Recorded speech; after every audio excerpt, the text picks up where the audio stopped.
प्रकाश रंगा और आप देखना शुरू कर चुके हैं RM न्यूज़ बीकानेर। इससे पहले कि मेरे चैनल पर अपने तमाम न्यूज़ और अपडेट को जानने के लिए मेरे चैनल को सब्सक्राइब कीजिए, लाइक कीजिए और सुझाव देने के लिए कमेंट्स भी करिए। आइए डाल लेते हैं बीकानेर की दिन भर की जो खबरें हैं उन पर एक खास नजर। मुख्यमंत्री अशोक गहलोत आएंगे बीकानेर, युवाओं, व्यापारियों एवं कर्मचारियों के साथ करेंगे संवाद।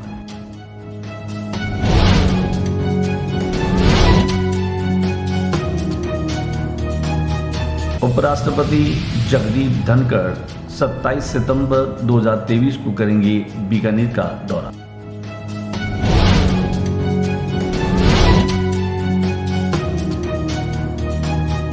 उपराष्ट्रपति जगदीप धनखड़ बीकानेर में केंद्रीय मंत्री कैलाश चौधरी ने लिया तैयारियों का जायजा।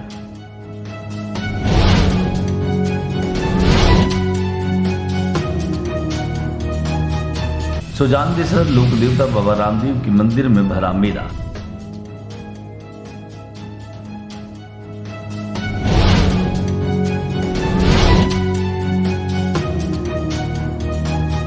जेल में बंद महिला की दबंगई, पुलिस कर्मियों के साथ की मार।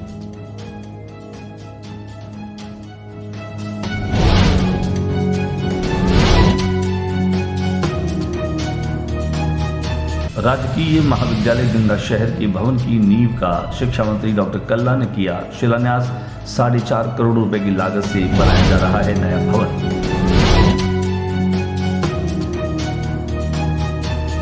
श्रीमद् भागवत कथा सप्ताह ज्ञान यज्ञ का हुआ समापन। रुक्मणी विवाह का प्रसंग।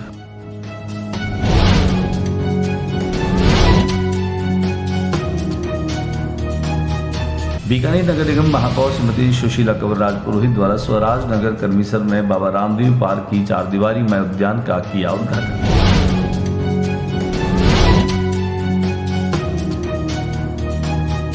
शिक्षा मंत्री ने किया विभिन्न विकास कार्यों का लोकार्पण। आमजन की सुविधा और शहर विकास के लिए किया जा रहा है प्रतिबद्धता से काम, कहा डॉक्टर कल्ला।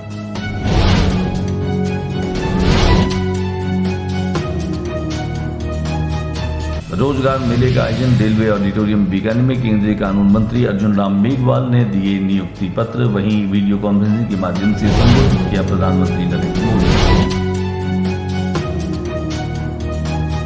दिव्यांग युवक लीलाधर को भी दिया गया नियुक्ति पत्र।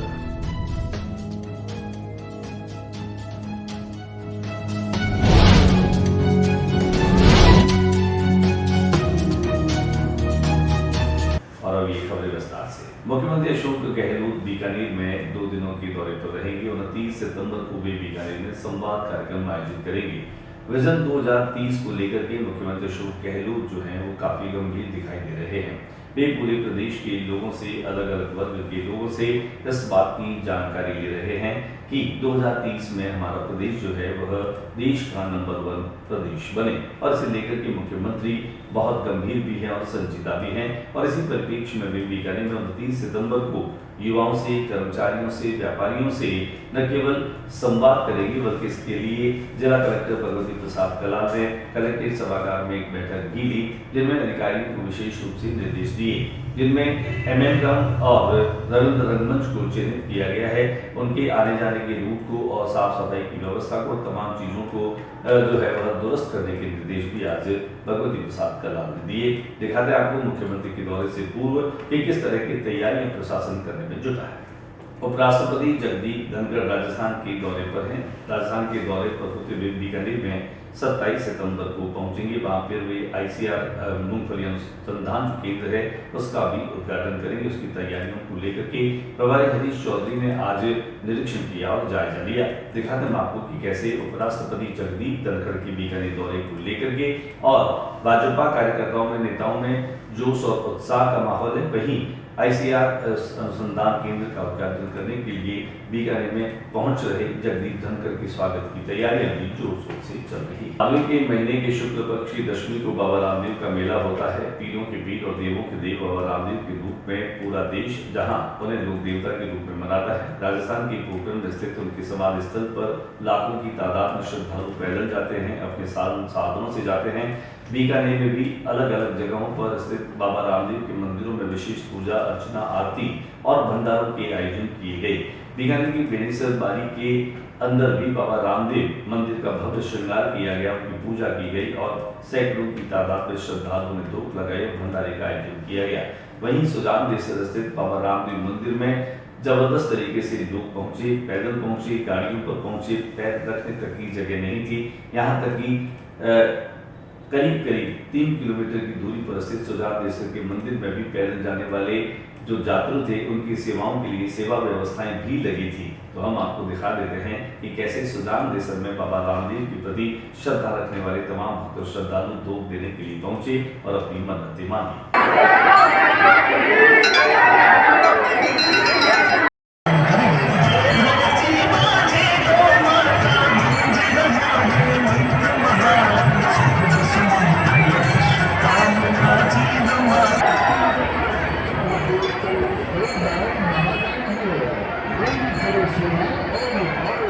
आमतौर पे हमने सुना है कि जेलों में बंद कैदी जो हैं वह आपस में या तो मारपीट कर लेते हैं या उनमें बोलचाल हो जाती है, लेकिन बीकानेर केंद्रीय कारागृह का एक ऐसा ही मामला सामने आया है जब एक यहाँ पर महिला कैदी ने गार्ड के साथ में हाथापाई और मारपीट की नौबत आ गई। यहाँ पर इस महिला कैदी की जो दबंगई है वह कैमरे में कैद हुई। महिला बंदी पर पुलिस गार्ड के साथ मारपीट और राजकारण में बाधा उत्पन्न करने का आरोप भी लगाया गया। इस आशय की रिपोर्ट महिला गार्ड मनीषा जाट ने बीचवाल थाने में दी है। रिपोर्ट के मुताबिक महिला सुधार गृह में काजूवाला के चक 6 PHM निवासी पुष्पा देवी पत्नी श्याम सुंदर कुमार विचाराधीन बंदी है। उस पर चल रहा मामला अदालत में विचाराधीन है। ऐसे में उसे महिला सुधार गृह में रखा गया। रविवार को मनीषा ड्यूटी पर तैनात थी। आरोप है कि बंदी पुष्पा दिशा निर्देशों का पालन नहीं कर रही थी। उसने सरकारी काम में बाधा डालने का प्रयास भी किया। रोकने पर पुष्पा ने मनीषा जाट के साथ मारपीट की। बाद में महिला गार्ड ने मिलकर उसे काबू किया। मनीषा जाट की रिपोर्ट पर बीचवाल पुलिस ने थाने में मामला दर्ज कर दिया। बीकानेर के गंगा शहर क्षेत्र में इन दिनों राजकीय महाविद्यालय के निर्माण कार्य शुरू हो चुका है। 4.5 करोड़ रुपए की लागत से बनने वाले इस महाविद्यालय भवन के शिलान्यास का कार्यक्रम करने के लिए कैबिनेट मिनिस्टर शिक्षा मंत्री डॉक्टर BD कल्ला पहुंचे। BD कल्ला ने यहां पहुंचने के साथ ही न केवल इस भवन निर्माण का शिलान्यास किया बल्कि अन्य कई जो विकास के कार्य हो रहे हैं उनका लोकार्पण भी डॉक्टर BD कल्ला ने किया। उनके साथ में पूर्व पार्षद रहे हजारी देवड़ा मौजूद रहे, बी ब्लॉक के अध्यक्ष सुमित कोचर मौजूद रहे, रविकरण सेठिया, कौशल दुक्कड़, कई कांग्रेसी नेता भी यहाँ कार्यक्रम में शामिल हुए। वहीं यहाँ की भामाशाह खासतौर से सुमति बाटिया और जयचंद लाल डागा और इसके अलावा प्रकाश गोगलिया सहित भी बड़ी संख्या में लोग शामिल हुए। प्रकाश सामसुका भी मौजूद थे। यहाँ इस कार्यक्रम में इस महाविद्यालय की प्रिंसिपल बबीता जैन और डूंगर कॉलेज के प्रिंसिपल इंद्र सिंह राजपुरोहित भी मौजूद थे। कार्यक्रम में कॉलेज शिक्षा के पूर्व निदेशक डॉक्टर राकेश हर्ष भी शामिल हुए। कुल मिलाकर के कहा जा सकता है कि बड़ी संख्या में गंगा शहर के इस महाविद्यालय भवन निर्माण के कार्यक्रम में लोग पहुंचे। डॉक्टर BD कल्ला ने इस मौके पर बताया कि मुख्यमंत्री अशोक गहलोत ने बीकानेर के विकास में कोई कोर कसर नहीं छोड़ी। उन्होंने कहा कि उन्होंने भी पूरे प्रयास किए, चाहे वो रिजर्व वाटर प्लानिंग की बात करें तो 2052 तक बीकानेर के लोगों को पीने का पानी मिलेगा। इसके लिए उन्होंने बीचवाल और शोभासर दोनों प्लान की चर्चा की। इसके अलावा उन्होंने यहाँ पर गंगा शहर क्षेत्र में सैटेलाइट हॉस्पिटल की बात करी। उन्होंने यहाँ पर ट्रांसपोर्ट नगर की जमीन पर बनने वाले हॉस्पिटल की चर्चा की। उन्होंने यहाँ गुप्ता प्रसाद क्षेत्र में जो है हॉस्पिटल बनाने की चर्चा की। जनता क्लिनिक्स खोले जाने की भी उन्होंने चर्चा की। उन्होंने कहा कि शिक्षा, स्वास्थ्य और आवास और तमाम जो राहत देने वाले काम है, चिरंजीवी योजना के माध्यम से, RGHS के माध्यम से, ओल्ड पेंशन स्कीम के माध्यम से मुख्यमंत्री अशोक गहलोत ने प्रदेश की जनता का जबरदस्त जो है वो सेवा का काम किया है और लोक कल्याण की योजनाओं का क्रियान्वयन किया है। और उन्होंने भी अपनी तरफ से बीकानेर के विकास में कोई कोर कसर नहीं छोड़ी। उन्होंने यहाँ तक कहा कि उन्होंने विधानसभा पूर्व और पश्चिम दोनों ही क्षेत्रों में रहने वाले लोगों के लिए विकास योजनाओं को क्रियान्वित कराने की पूरी कोशिश की है। यहाँ पर लोगों ने जबरदस्त समर्थन भी किया। दिखाते हैं डॉक्टर कल्ला के इस कार्यक्रम की वो तस्वीरें जहाँ पर पहुंच करके डॉक्टर कल्ला ने न केवल अपने द्वारा करवाए गए कार्यों की बात की बल्कि मुख्यमंत्री अशोक गहलोत ने पूरे प्रदेश में जो विकास के कार्य और जनता को राहत देने के काम किए हैं उन योजनाओं के बारे में भी चर्चा की। बीकानेर में इन दिनों माखन भोग के उत्सव कुंज में भागवत कथा का आयोजन किया जा रहा है, जिसका समापन मंगलवार को हुआ। हालांकि इस कथा के दरमियान रुक्मणी विवाह का प्रसंग भी आया। कथावाचक ने काफी सरस और रोचक प्रसंगों के माध्यम से भागवत कथा व्रत का पान श्रोताओं को करवाया। आइए लिए चलते माखन भोग के उत्सव कुंज में, जहाँ पर इस भागवत कथा में रुक्मणी विवाह के प्रसंग को हमारे कैमरा प्रतिनिधि ने कैद किया। अभी आप समझाओ भैया को कि मुझे शिशुपाल के साथ विवाह नहीं करना है। तब रुक्मणी की भाभी कहती है, बहन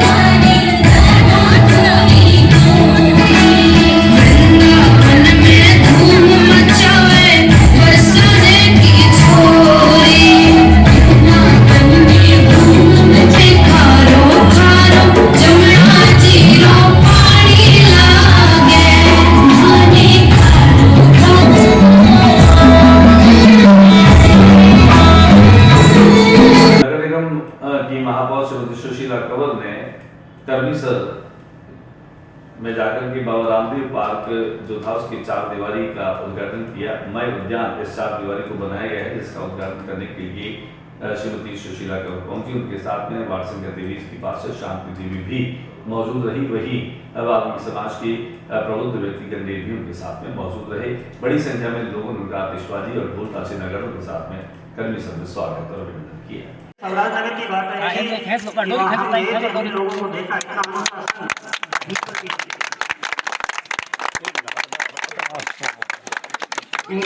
नगर के निवासियों की पार्षद शांति जी को कब लंबे टाइम से रिक्वायरमेंट थी कि इनके इधर पार्क नहीं है, तो ये रामदेव जी पार्क है, इसकी 4 दीवारी हो गई है। अभी आगे इसमें भवन की भी रिक्वायरमेंट आई है, तो बेशक इनकी जो आवश्यकता है उसके अनुसार किया जाएगा। आगे 2 पार्क और बन रहे हैं, तो हम हमेशा विकास की बात करते हैं और बीकानेर के हर एक क्षेत्र में विकास हमारा दायित्व है। चाहे यूआईटी क्षेत्र है, लेकिन फिर भी हम हमारे दायित्व से पीछे नहीं हटते। हमारे 80 के 80 पार्षद जो बहुत कर्मठ है और क्षेत्र में उन्होंने वोट लिए हैं, तो उनका दायित्व है कि उन क्षेत्रवासियों की समस्याओं को दूर करें। रेलवे ऑडिटोरियम में रोजगार मेले का भव्य उद्घाटन किया गया। पूरे देश में राष्ट्रीय सेवा में 51,000 युवाओं को जो नियुक्ति दी गई है, इससे 51,000 लोगों को नियुक्ति देने की जो बात है और इसका जो नियुक्ति पत्र है वो प्रधानमंत्री नरेंद्र मोदी ने वीडियो कॉन्फ्रेंसिंग के माध्यम से 1 साल बदल दबा करके किया। रेलवे ऑडिटोरियम के इस कार्यक्रम में कानून और न्याय मंत्री अर्जुन राम मेघवाल ने नियुक्ति पत्र सौंपे। उनके साथ में कई अधिकारी भी मौजूद रहे। यहाँ पर एक व्यक्ति जो दिव्यांग था उसको भी नियुक्ति पत्र उन्होंने दिया। पहले हम आपको दिखाते हैं रेलवे ऑडिटोरियम की वो झलक, जहाँ पर आज अर्जुन राम मेघवाल ने लोगों को नियुक्ति पत्र दिए और वीडियो कॉन्फ्रेंसिंग के माध्यम से प्रधानमंत्री नरेंद्र मोदी ने बटन दबा करके सभी को ये नियुक्ति पत्र दिए। आपका चयन लाखों अभ्यर्थियों के बीच से किया गया है, इसलिए इस सफलता का आपके जीवन में बहुत बड़ा महत्व है। इस पावन काल में आप सभी के नए जीवन का, देश की नई संसद के उसके बाद ज्योति, उसके बाद गंगानगर मंडल से जय पद पर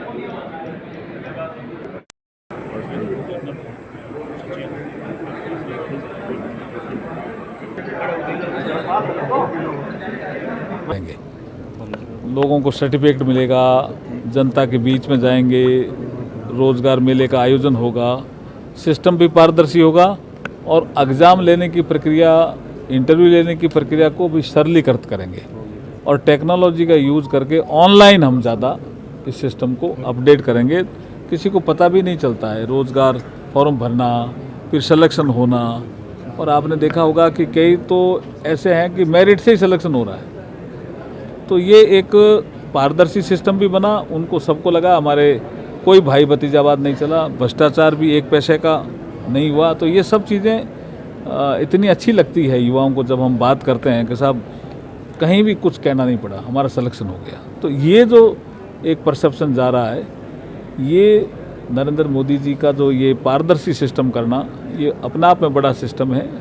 हम बीकानेर में आज रोज़गार मेला कर रहे हैं, उसमें 121 हमारे अभ्यर्थी थे जिसमें 102 पोस्ट ऑफिस में लगे, बैंक में लगे, FCI में लगे और कुछ IIT जोधपुर में लगे। ऐसे लोगों को नियुक्ति पत्र हमने जारी किए। एक दिव्यांग को मिला है, दिव्यांग को दिया, उसको किस तरह से आप प्रेरणा देना? देखिए कार्य भी उसने कैसे पैरों से अपना करता होगा, बहुत कठिन जीवन जिया और कठिन जीवन जीते हुए पढ़ाई की। दिल्ली ऑडिटोरियम में एक वक्त ये भी नजारा देखने को मिला कि एक दिव्यांग व्यक्ति जिसके दोनों हाथ नहीं थे उसे भी नियुक्ति पत्र दिया गया। जब अर्जुन राम मेघवाल ने उसे ये नियुक्ति पत्र दिया जिसका नाम लीलाधर बताया जा रहा है और उसे साथ ही साथ प्रश्न भी किया कि आप राष्ट्र की सेवा में काम किस तरह से करोगे। तब इस युवक ने कहा कि वो पैरों से भी लिख सकता है और वहीं पर उसने अपने पैरों से लिखने का एक उदाहरण भी उनके सामने ही दे दिया, जब अधिकारियों के इशारे पर और उनके कहने पर खासतौर से पैरों से लिख करके और प्रधानमंत्री और अर्जुन राम मेघवाल का उन्होंने धन्यवाद लिखा। ये सभी दर्शकों ने देखा, वहां उपस्थित लोगों ने देखा और ये नज़ारा वाकई में काफी भावुक कर देने वाला भी था और खासतौर से ये लम्हा उस रूप में भी उन लोगों के लिए भी एक नसीहत था जो लोग संसाधनों की कमी का रोना रोते हैं या फिर अभावों को लेकर के वे कह देते हैं कि वो कैसे करें, लेकिन विश्वास हो, हौसला हो और संकल्प हो तो कुछ भी किया जा सकता है। दिखाते हैं आपको दिल्ली ऑडिटोरियम का वो नजारा जब युवक बिना हाथ अपने पैरों से लिख करके और अपनी तैयारी और अपने काम को मुकम्मल करने की इस कला को, इस हुनर को जानता है।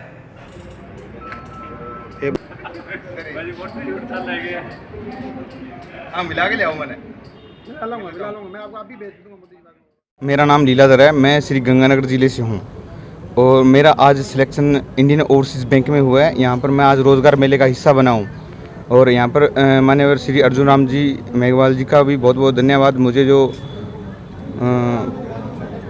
अपना लेटर, मुझे ऑफर लेटर दिया है और PM मोदी जी का भी बहुत बहुत धन्यवाद करता हूँ। और मेरे साथ भरत जी बोल रहे हैं इंडियन ओवरसीज़ बैंक से, इन्होंने मेरा बहुत साथ दिया है और मेरे बड़े भाई हितेश जी का धन्यवाद करता हूँ। आज यहाँ पर मैं पहुँचा। मेरे थोड़ी प्रॉब्लम है, दोनों हाथ नहीं है। वो 2009 में मेरा छोटा सा एक्सीडेंट हो गया था, उसमें खो गए थे।